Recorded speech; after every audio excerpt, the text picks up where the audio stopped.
함께 나눌 하나님 말씀은 베드로전서 4장 7절에서 11절까지의 말씀입니다.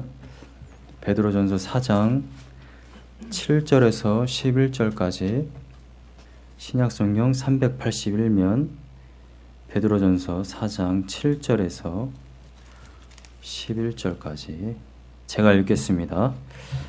만물의 마지막이 가까이 왔으니 그러므로 너희는 정신을 차리고 근신하여 기도하라. 무엇보다도 뜨겁게 서로 사랑할지니 사랑은 허다한 죄를 덮느니라. 서로 대접하기를 원망 없이 하고 각각 은사를 받은 대로 하나님의 여러 가지 은혜를 맡은 선한 청지기 같이 서로 봉사하라. 만일 누가 말하려면 하나님의 말씀을 하는 것 같이 하고 누가 봉사하려면 하나님이 공급하시는 힘으로 하는 것 같이 하라.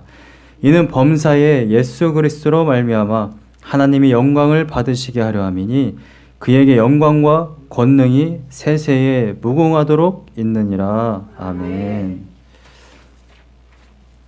한 2주간 계속 제가 토요일 날 이벤트가 있었습니다.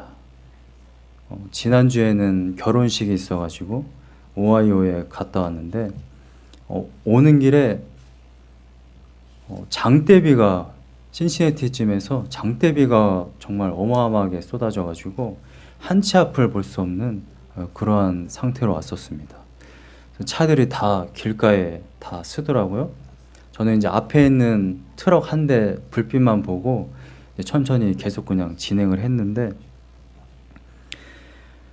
정말 큰일 나겠다 싶을 정도로 너무 큰 비가 갑자기 와가지고 정말 깜짝 놀랐습니다. 인생을 살다 보면 그렇게 한치 앞도 알 수 없는 그러한 일이 종종 발생합니다. 그냥 내려가면 집에 도착하겠지라고 생각을 했는데 갑자기 전혀 예상치 못한 너무나도 큰 비를 만날 때도 있고 그래서 전혀 앞을 볼 수 없는 그러한 상태에 우리가 맞닥뜨리게 되기도 합니다. 우리는 인생은 사실 한치 앞도 알 수가 없습니다. 당장 이 예배가 끝나고 나서 한 12시 반쯤에 우리가 뭘 먹고 있을지도 잘 모릅니다. 오늘 밤에 한 7시쯤에 제가 뭘 하고 있을지 전혀 우리는 예상을 할 수가 없는 그러한 삶을 살고 있습니다. 그런데 한 가지 확실한 건 있습니다. 이 세상에 끝이 있다라는 겁니다. 그리고 저도 끝이 있죠. 어제는 장례식을 다녀왔습니다. 레드클립에 있는 곳에 이제 장례식을 다녀왔는데 장례식에 참여를 할 때마다 항상 그런 생각을 하게 되는 것 같습니다. 나도 언젠가는 저기에 눕게 되겠지. 유가족의 위로라든지 또 저분이 지금 천국에서 굉장히 정말 행복하게 사시겠다. 그러한 생각보다 가장 먼저 드는 생각은 항상 그 생각입니다. 나도 언젠간 저기에 눕는다. 내일 당장 누울 수도 있고 10년 후에 누울 수도 있지만 한 가지 확실한 거는 나에게도 마지막이 있다라는 것입니다. 오늘 본문 말씀에도 사도 베드로가 굉장히 강조하는 부분이 있습니다. 가장 이 본문에 대해서 가장 전제로 깔고 있는 것이 무엇이냐면 7절에 가장 처음에 이렇게 시작을 하고 있습니다. 만물의 마지막이 가까이 왔으니. 여러분, 우리가 가장 바라보고 항상 잊지 말아야 할 것 바로 이겁니다. 만물의 마지막이 가까이 있다. 아주 멀리에 있는 것이 아니라는 것입니다. 바로 운전만 해도 바로 옆 차가 조금만 잘못해도 바로 죽을 수도 있는 것이고 우리는 항상 죽음 가까이에 살고 있다는 것입니다. 여러분들은 만약 내일 세상이 멸망한다면 오늘 무엇을 하시겠습니까? 스피노자가 했던 그러한 이야기죠. 내일 지구가 멸망한다면 나는 한 그루의 나무를 심겠다. 나무를 심는 일들을 하는 분들은 오늘 나무를 아마 심을 것 같아요. 근데 그리스도인들은 확실하게 정해져 있습니다. 오늘 내가 무엇을 할 거냐? 내일 죽으면 내가 무엇을 할 거냐? 여러분 오늘 무엇을 하시겠습니까? 제가 초등학교 때였나요? 정확하게 기억은 안 나는데 굉장히 유명했던 사건이 있습니다. 우리나라에. 이 시한부 종말론자 그 이단이 있었습니다. 대표는 이장님이었죠. 이장님. 나중에 이름을 바꿨습니다. 이답계로 이름을 바꿔서 뭐 책도 내고 그랬는데 이장님 이 시한부 종말론자 이 이단이 많은 사람들 현혹을 해서 세상의 종말이 곧 다가온다. 그래서 우리는 깨어서 기도하자, 하나님을 사랑하자 이렇게 한 게 아니라 어떠한 일을 행했습니까? 몇 년 후면은 예수님 오시니까 돈 필요 없잖아. 논 팔고 밥 팔고 집 팔아서 다 나한테 가져와. 그리고 다 여기서 같이 살아. 여러분 이게 우리가 듣기에는 굉장히 우스워 보일지 모르지만 정말 신실한 종교성을 가지신 분들, 나는 죽으면 꼭 천국에 가야 돼 라는 생각을 가지신 분들에게는 이게 굉장히 큰 한마디일 수 있습니다. 그래서 결국에는 많은 사람들이 여기에 현혹이 돼가지고 정말 그 병폐가 많이 생기게 됐는데 몇 가지 좀 끔찍한 사례가 생각나는데 이제 전남 강진이었나요? 한 여고생은 음독 자살을 했습니다. 어차피 죽으면 천국에 가니까 나는 이 남은 기간 동안 더 이상 힘든 뭐 수험생 생활이나 이 고등학교 생활을 하지 않고 나는 지금 죽을 거야. 어차피 몇 달 후면 주님 오시는데 뭐. 그래서 음독 자살했어요. 어떤 임산부는 휴거가 있지 않습니까? 성경에 주님 재림하실 때 성도들이 맞이한단 말이죠. 살아있는 성도들이. 휴거 때 자기 몸이 무거우면 안 된다고 아이를 낙태를 했어요. 그런 일들이 있습니다. 여러분 이단은 항상 어떠한 일을 발생시키냐면 사람들을 두렵게 해요. 그래서 지금 오늘을 못 살게 만들어 버립니다. 오늘 살아서 뭐해?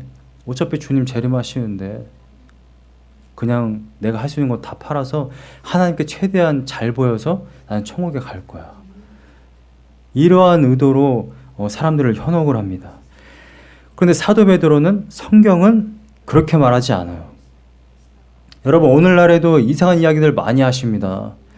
코로나 팬데믹이 터지고 나니까 이것이 뭐 어떤 정부나 세계 정부나 뭐 프리메이슨 뭐 일루미타니 뭐 이런 사람들이 뭐 조작을 해가지고 사람들에게 원래 코로나가 없는데 막 이거를 지금 퍼뜨리고 있다. 그래서 백신이 뭐 이런 뭐 예전에 얘기했던 뭐 베리칩이나 이런 거다. 그러니까 백신 맞으면 안 된다. 여러분 지금 백신 안 맞으신 분들은 지금 사경을 헤매고 있습니다. 지금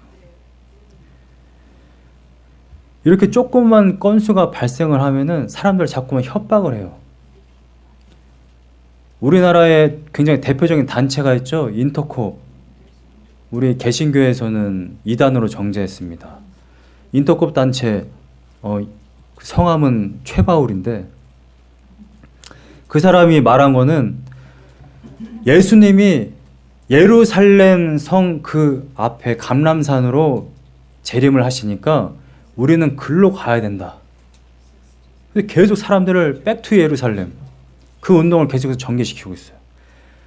사람들이 한국에서 막 회사 일도 하고 자녀 양육해야 되고 애들 키우고 할 일을 해야 되는데 사람들이 그 큰 돈을 들여가지고 예루살렘에 가서 땅 밟게 하고 있고 그 큰 돈을 들여가지고 막 거기에 막 갖다 바치고 그런 일들을 지금 행하고 있습니다. 여러분 신앙생활은 그런 것이 아니죠.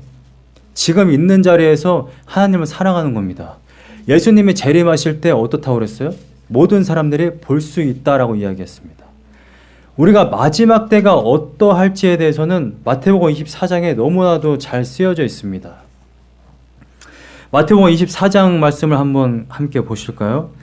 마태복음 24장 36절에서 39절 말씀을 보면 예수님의 제자들을 모아놓고 마지막 때가 어떠할런지에 대해서 분명하게 말씀을 하십니다.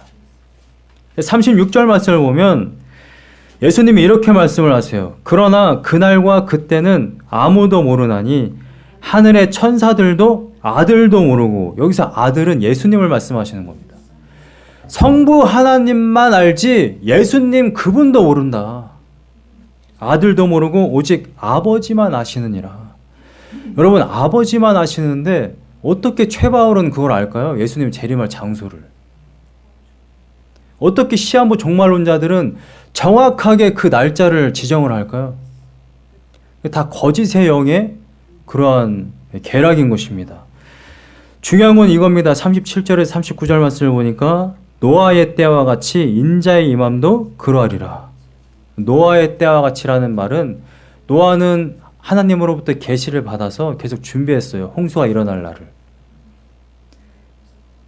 그거를 안다라는 것입니다. 노아가 방주를 짓고 있어요.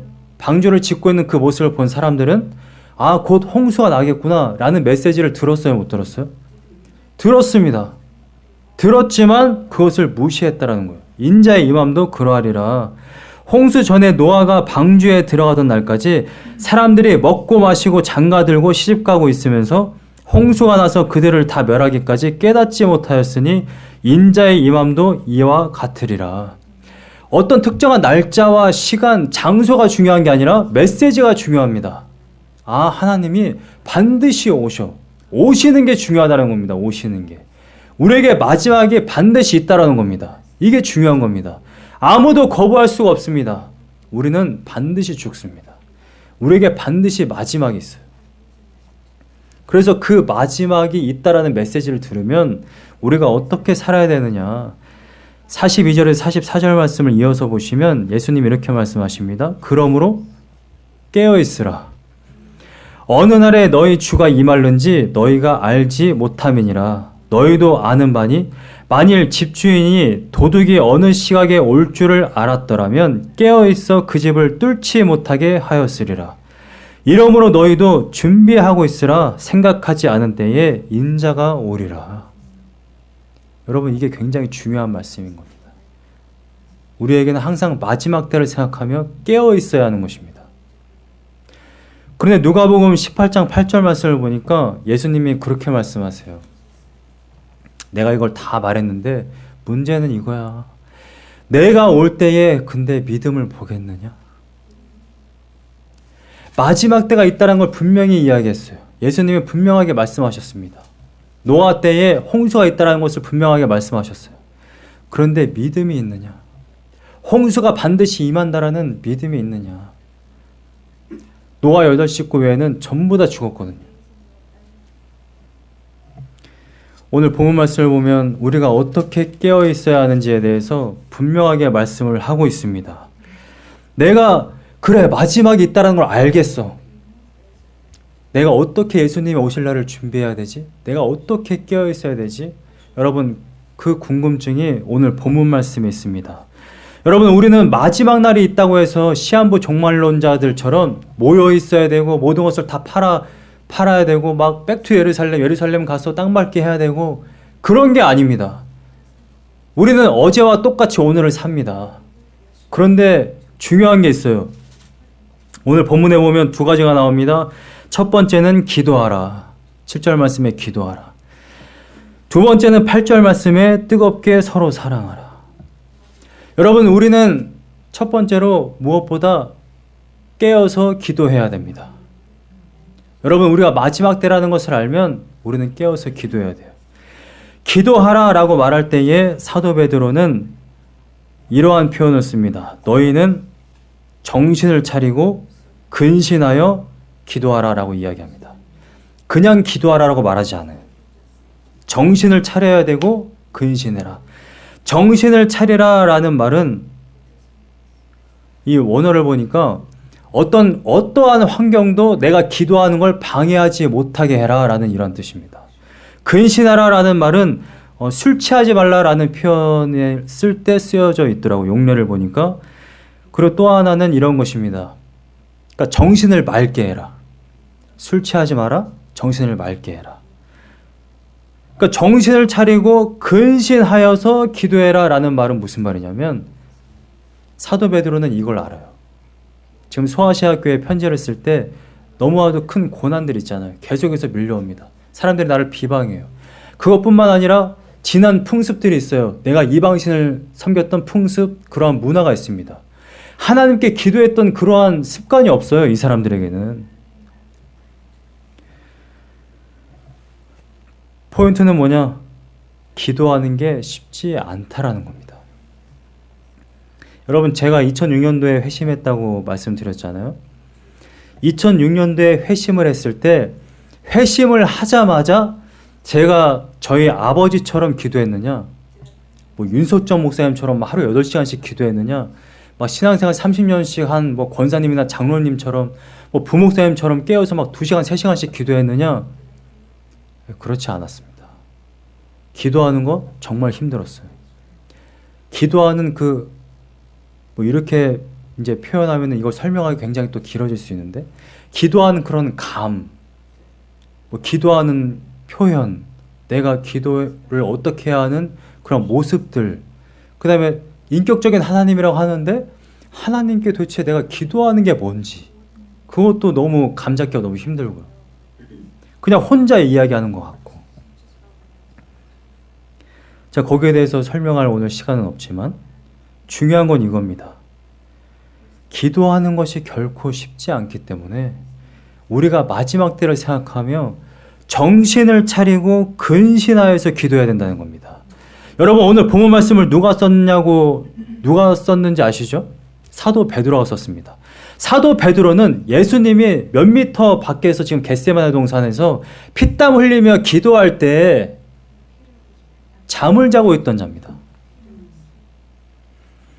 몇 시간 후면요, 십자가에 달려 돌아가시는 분이에요. 피땀 흘리면서 기도했어요. 그 심정을 너무나도 잘 알고 있기 때문에 2번이나 와서 사도 베드로에게 이야기했습니다. 너희들은 깨어서 기도해라. 곧 너희들이 시험 당할 때가 온다. 여러분, 겟세마네에 가서 기도하기 전에 예수님이 베드로에게 뭐라고 말씀하셨어요? 사단이 너를 까부르려고, 그러니까 완전히 짓누르려고 지금 너를 보고 있어. 사단이. 너는 깨어서 기도해야 돼. 여러분, 실제로 베드로가 기도 안에서 어떠한 일이 발생했습니까? 소녀 앞에서 예수님을 3번이나 욕을 해가면서 저주했잖아요. 여러분, 원어 성경을, 그냥 한글 성경을 봐도 그냥 저주한 게 아니거든요. 베드로는 소녀 앞에서, 군인들도 아니었어요. 예수님을 잡아갈 때는 되게 막 상남자였습니다. 요새 표현으로 상남자. 검 빼들어가지고 누가 우리 스승님을 잡아가, 검을 휘둘렀던 자입니다. 예수님이 잡혀서 밤새 고초당하시고 채찍질 당하시는 그 모습을 보고 시몬 베드로가 어떻게 했어요? 저주를 했습니다. 저주를. 욕을 해가면서 예수님을 배반했습니다. 왜 이러한 일이 발생했습니까? 베드로는 깨어서 기도하지 못했어요. 여러분, 마지막 때에 왜 기도하라고 말하고 있습니까? 기도하지 않으면 우리는 순간순간 넘어질 수밖에 없어요. 여러분, 기도라는 것은 무엇이냐면 하나님을 의존하는 걸 표현하는 겁니다. 너희는 아무것도 염려하지 말고 너희의 근심과 걱정 필요한 모든 것을 하나님께 아뢰라. 너희가 먹고 마시는 것도 하나님께 아뢰라. 일용할 양식을 구해라. 오늘 네가 먹고 마시는 것을 위해서 하나님께 구해라. 주기도문에 그렇게 말하고 있지 않습니까? 하나님을 의존하는 거예요. 기도라는 것은. 그럼 반대로 기도를 안 하는 삶은 어떤 것이냐? 하나님을 의존하지 않는 거예요.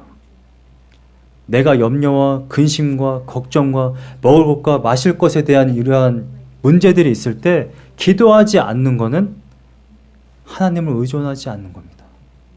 하나님의 필요 없다라는 거예요. 여러분, 마지막 때에 고난이 있고 비방을 당하는 이 소아시아 교회가 기도를 하지 않는다면 어떻게 이것을 견딜 수 있겠습니까?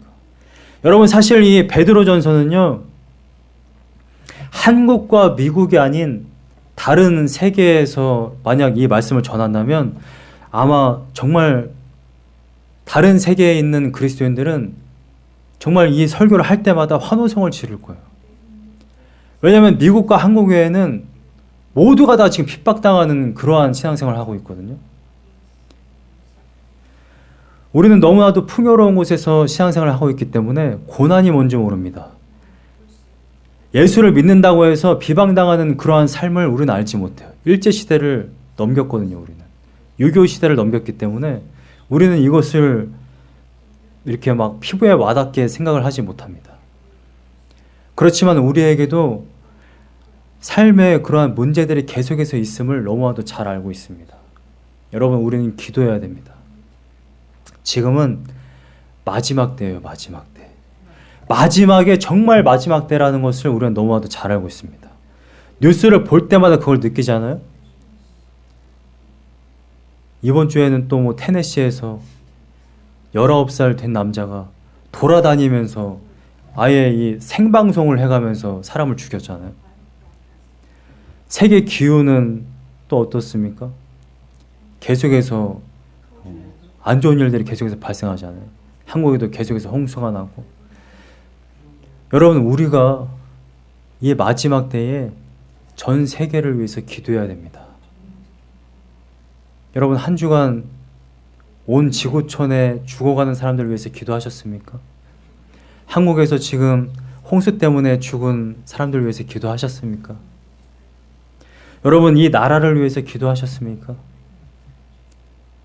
이 미국이란 나라가요, 전 세계의 모든 것을 지금 지배하고 있는데 이 미국이란 나라가 가장 빠르게 세속화되어져 가고 있습니다.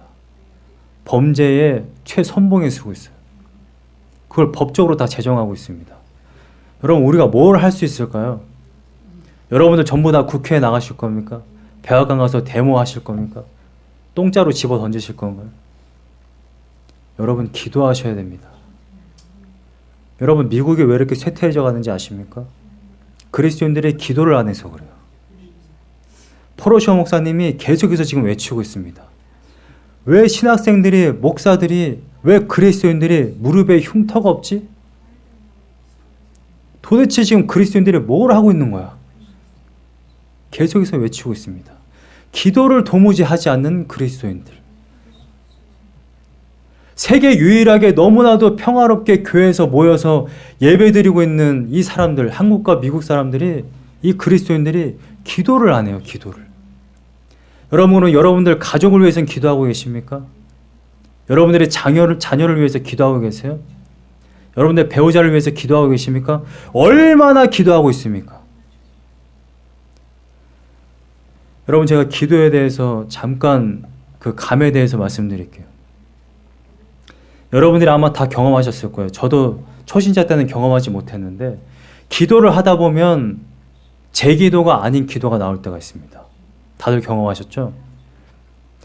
나는 분명히 무릎을 꿇고 이것에 대해서 기도해야지 라고 기도했는데 하나님이 저의 입술을 통해서 갑자기 다른 내가 생각하지 못한 것을 기도하게 하실 때가 있습니다. 여러분, 그건 정말 중요한 거라는 거예요. 여러분, 여러분들이 방언을 해야 할 뿐만 아니라 기도를 하실 때 하나님이 지금 내 입술을 통해서 어떤 기도를 하길 원하시는지 그걸 잘 아셔야 됩니다. 여러분들이 잠을 자고 있는 동안에도 성령님이 말할 수 없는 탄식으로 기도하고 계신다고 그러잖아요.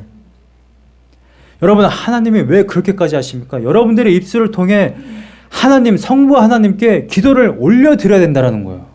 이거 너무나도 중요한 문제라는 것입니다. 기도하셔야 돼요. 기도. 여러분, 기도하지 않으면 전 세계가 변하지 않아요. 기도하지 않으면 여러분들 가정에 평화가 없습니다. 문제가 해결되지 않아요. 하나님께 기도하지 않는데도 탄탄대로를 걷고 있다? 둘 중에 하나죠. 하나님 자녀가 아니든지 아니면 정말 너무나도 놀라운 그런 은혜든지. 여러분, 근데 대부분 여러분들이 기도함으로써 한 걸음 한 걸음 갑니다.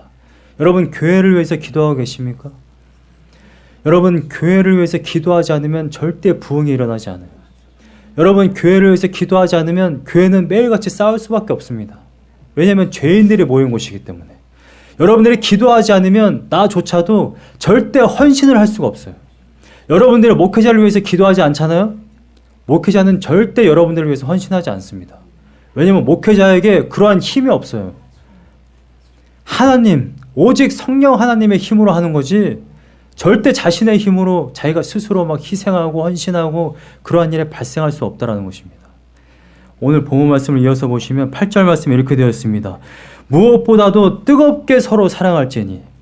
이미 1장 22절 말씀에 똑같은 표현이 쓰여져 있습니다. 형제끼리 뜨겁게 서로 사랑하라. 지속적으로 계속 사랑하라는 것이거든요. 여러분 옆에 계신 성도님들을 위해서 지속적으로 계속 사랑하는 게 결코 쉬운 게 아닙니다. 그리고 사실은 말이 안 되는 거예요. 사랑하는 연인 사이에서도 지속적으로 사랑하는 것은 불가능해요. 그건 여러분들이 너무나도 잘 알고 계십니다. 이어서 본문 말씀 9절 말씀을 보세요. 서로 대접하기를 원망 없이 하고. 여기 단순히 대접이 아닙니다. 원어는 환대예요. 환대. 이 고대의 사람들은 여관이나 이런 숙박시설이 많이 없기 때문에 그리스도인들이 자기가 자청해서 사람들을 자기 집안에 들여서 잠을 자게 이렇게 섬깁니다. 이거 환대예요. 여러분, 제가 오늘 밤에 제가 오늘 잘 데가 없으니까 여러분 집에 가서 좀 숙박을 좀 해야 되겠습니다 하면 여러분은 어떻게 하시겠습니까? 저를 재워주시겠습니까? 오늘 하룻밤 정도 재워줄 수 있으시겠죠? 근데 제가 만약에 1년 동안 재워주십시오 라고 하면 어떻게 하시겠습니까? 목사님, 그건 좀... 여기서 여러분들이 아멘을 안 하셨기 때문에 여러분, 오늘 본문 말씀을 보면은 서로 대접하라 라고 해서 끝나질 않아요. 원망 없이 라고 이야기합니다. 원망 없이. 여러분, 고대 지역에 여관이 없다고 그랬잖아요. 그런데 얼마나 친척도 많고 친구도 많고 지나가는 손님들이 많습니까? 그 사람들 계속해서 우리 집에서 자게 하고 씻게 하고 먹인다고 한번 생각해보세요. 1년 내내. 그걸 억지로는 할 수 있어요. 솔직히. 여러분, 제가 여러분 집에 가서 한 달 동안 살겠습니다 했을 때 여러분들이 겉으로는 아유, 목사님 괜찮아요. 편하게 있으세요. 할 수 있어요. 근데 정말 속으로도 한 달이 넘어가는데 원망 없이 그렇게 할 수 있겠습니까? 계속해서 정말 사랑하는 마음이 충만해서 그렇게 재워주실 수 있으시겠습니까? 오늘 본문 말씀은 그걸 하고 있는 것입니다. 그리스도인은 마음까지도 원망 없이 내가 한 일주일 동안 누군가를 재워줬는데 그 사람이 떠나자마자 또 누가 왔어. 한 달 동안 있어요. 여기까지 참았어. 근데 그 사람이 떠나자마자 또 다른 친척이 왔어요. 그래도 여러분들이 힘든 내색 없이 정말 사랑하는 마음으로 원망 없이 할 수 있겠느냐. 여러분, 만물의 마지막에 가까이 왔으니 너희는 정신을 차리고 근신하여 기도하라. 우리는 지속적으로 뜨겁게 서로 사랑해야 됩니다. 그런데 그럴 수 있느냐는 것이죠. 그럴 수가 없습니다. 원망 없이 환대할 수 있습니까? 본문 말씀의 10절 말씀을 보세요. 각각 은사를 받은 대로 하나님의 여러 가지 은혜를 맡은 선한 청지기 같이 서로 봉사하라. 여러분, 사도 베드로가 편지를 그냥 쓰는 것 같지만 굉장히 디테일한 표현 좀 쓰고 있는 거예요. 각각 은사를 받은 대로. 은사가 어떤 겁니까? 선물이에요, 선물. 무슨 말이냐면 여러분들이 봉사를 할 때, 다른 사람을 환대할 때 여러분들의 힘으로 할 수 없습니다. 성경은 항상 중요하게 생각하는 게 이거예요. 나의 힘으로 하지 않는 거. 그래서 교회 봉사를 할 때에도 내가 나의 힘으로 하면 결국에 뭐가 나타납니까? 입에서 원망 섞인 입술이 나타나요. 서로 미워하게 됩니다. 아니, 왜 나만 해? 왜 저 사람은 봉사를 하질 않아? 이러한 현상이 왜 나타나느냐? 내가 하기 때문에 그렇습니다. 나의 힘으로 하기 때문에. 여러분, 세상 사람들도 착하게 살 수 있어요. 회사에서, 동호회에서 서로를 사랑할 수 있습니다. 굉장히 잘 섬길 수 있어요. 근데 그 사람들은 자기가 힘이 있을 때 그게 가능해요. 내가 피곤하지 않을 때, 내가 재력이 있으면 다른 사람을 섬겨줄 수 있어요. 그런데 성경이 말하고 있는 건 이겁니다. 너희들은 지금 고난 가운데 있어. 나 혼자 싸우기도 너무나도 힘들어. 다른 사람들은 막 비방해. 고난 가운데 있어. 내가 제대로 상거래를 하지 못해서 굉장히 먹을 것도 제대로 못 먹어. 나 살기도 너무 바빠. 그러한 가운데서도 다른 사람에게 이 정도 서로 봉사하라는 겁니다. 여러분, 그렇게 하려면 뭐가 필요하냐면 하나님께서 주시는 힘이 필요해요. 여러분의 힘으로 할 수 있는 게 아니라는 것입니다. 단 한순간도 그리스도인은 자신의 힘으로 하면 안 돼요. 자신의 힘으로 하는 순간 원망과 불평이 나타납니다. 목사가 단 한순간이라도 자기 힘으로 하는 순간 목회를 1년도 못 버텨요. 권사 직분도 마찬가지입니다. 여성교 회장님. 그래서 기관장은 1년만 하는 거예요. 11절 말씀을 보세요. 만일 누가 말하려면 하나님의 말씀을 하는 것 같이 하고 누가 봉사하려면 하나님이 공급하시는 힘으로 하는 것 같이 하라. 여러분, 우리가 절대 잊지 말아야 하는 겁니다. 이 마지막 때에 하나님이 분명히 명령하셨어요. 뜨겁게 서로 사랑해라. 근데 하나님 어떻게 서로 사랑합니까? 저도 힘들어 죽겠어요. 아니, 내가 사랑을 받아야지. 도대체 어떻게 사랑을 하라는 겁니까?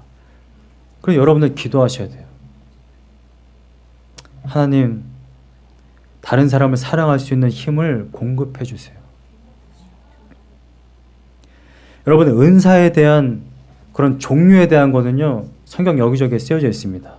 로마서 12장, 고린도전서 12장 말씀을 보면 은사의 종류에 대해서 쫙 나옵니다.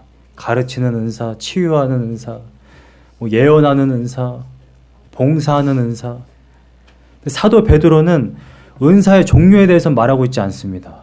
베드로가 지금 초점을 맞추고 있는 것은 은사에 대한 그 근원이에요. 본질이에요. 본질.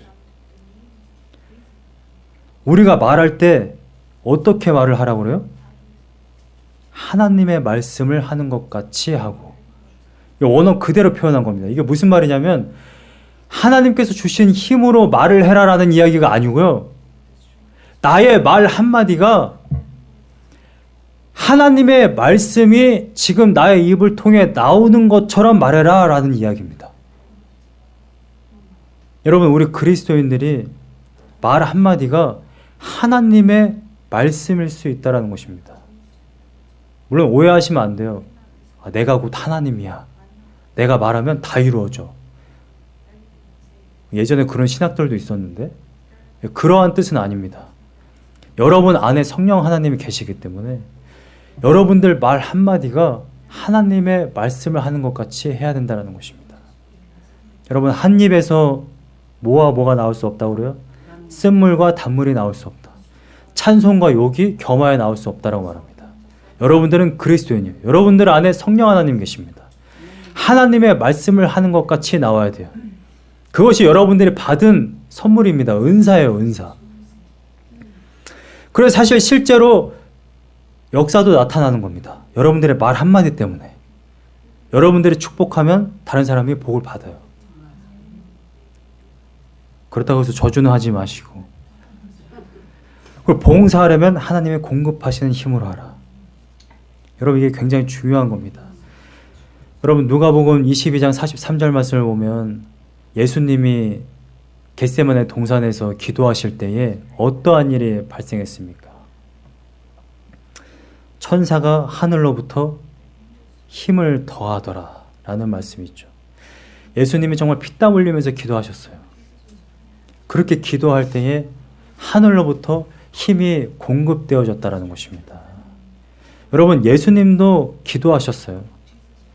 우리 믿음의 선배님들 다 기도하셨습니다. 어떤 믿음의 선배님들은 정말 하루에 8시간, 10시간 그렇게 기도하셨어요. 왜 그렇게 기도하셨느냐? 오직 하나님께서 일하셔야 되기 때문에. 여러분, 우리가 예배를 준비할 때 어떻게 준비합니까? 저 같은 경우도 시작부터 이 마치는 시간까지 계속해서 기도를 해요. 기도. 왜냐하면 하나님이 일을 하지 않으시면 저는 그냥 여기서 그냥 프레젠테이션 하고 그냥 집에 가는 거예요. 아무것도 아니거든요. 하나님이 반드시 일하셔야 됩니다. 여러분들 인생 가운데 하나님이 반드시 일하셔야 돼요. 여러분들이 그리스도인이라고 말하고 내가 매주마다 교회 나가고 내가 하나님의 자녀라고 말하는데 나의 삶 가운데 하나님의 일하심이 안 보이면 그거만큼 정말 슬프고 비참할 데가 없어요. 여러분 기도하시기 바랍니다. 이 마지막 때에 하나님이 일하셔야 돼요. 주님도 기도하셨어요. 겟세마네에서. 그래서 히브리 기자는 이렇게 이야기합니다. 그는 육체에 계실 때에 심한 통곡과 눈물로 기도하셨다. 여러분 기도하셔야 됩니다. 마지막 때에 정말 깨어서 하나님께 기도하여서 하나님께서 일하시고 하나님께서 능력 주시는 그러한 귀한 삶이 다 되시기를 간절히 소망합니다.